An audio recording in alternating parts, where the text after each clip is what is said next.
Okay, we're in our 3D motion capture studio, and we're going to do something a little different today in here. We're going to hit a pitch shot, and Jake and I want to explain to you how this works. Jake, my techspert back here. Jake, when we teach people how to pitch the golf ball, what do you think is the most common thing they do wrong?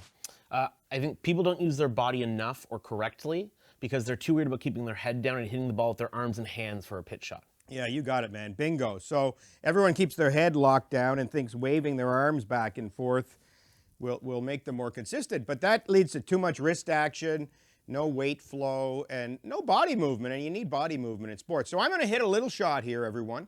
40-yard shot, a pitch shot.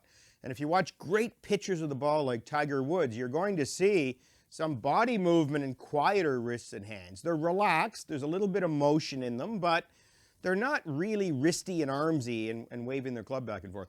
So let me hit a little shot. Jake, I'm going to hit 40 yards, okay? I'm going to try 40 yards. Yeah, let's do it. We got that golf ball under my lead eye. All my lines look pretty clean there. You look good. Good. Okay, so a little rib high to rib high 40-yard golf shot. Here we go. There we go. That felt about 40, Jake. That's how I typically pitch a ball near the green. So let's look at that data now and see if we can come up with exactly what happened on it. Well, the good news is you hit it 41.86 yards, so you did a pretty good job. Not bad. So I've got a 6-foot putt coming back. I've got a little 2-yard putt coming back. That's great. Unless it's a steep slope, Jake, then I got a downhiller, a tough birdie. That's a good point. But anyway, 40-yard shot, so there we go. So let's look at what I did. I want body motion, quiet arms and wrists. So let's bring me back to halfway back, which is, you know, my full backswing there, and see what happened. Yeah, so as you turn your chest and hit your little 40-yard shot. Yeah, so hold on to that. People could see my my lead hands there, just above my belt line, right? Little partial shot. How much have I turned my wrist there, Jake? I'm sorry, not my wrists, my shoulders. So at this point, you've already turned your chest about 45 degrees, which would explain to everybody how body-driven this motion is. As the chest turns early in the swing, that's what gets you going in the right path and brings the club up to what we'll consider your top of backswing on such a small shot. Lovely. And then, okay, a little half backswing, a little pitch shot here. We're pitching it on the green, 40 yards away.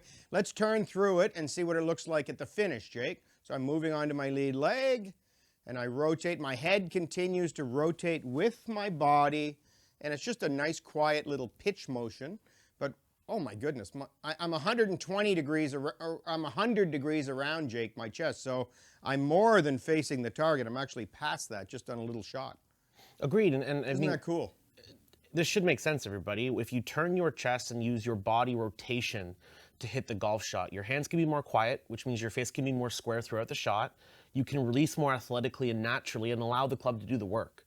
So we see it's a very common thing with great pitchers of the golf ball that they'll have a large amount of turn in their chest and their backswing, and then as they move through the ball, they release completely to their target and allow the club to gather the ball. Good work, Jake. Great numbers there, everyone, so you can see what happens. I let my head go, I let my body move, and it's like a little underhanded throwing motion, and it leads to better pitch shots. Try it next time you're practicing.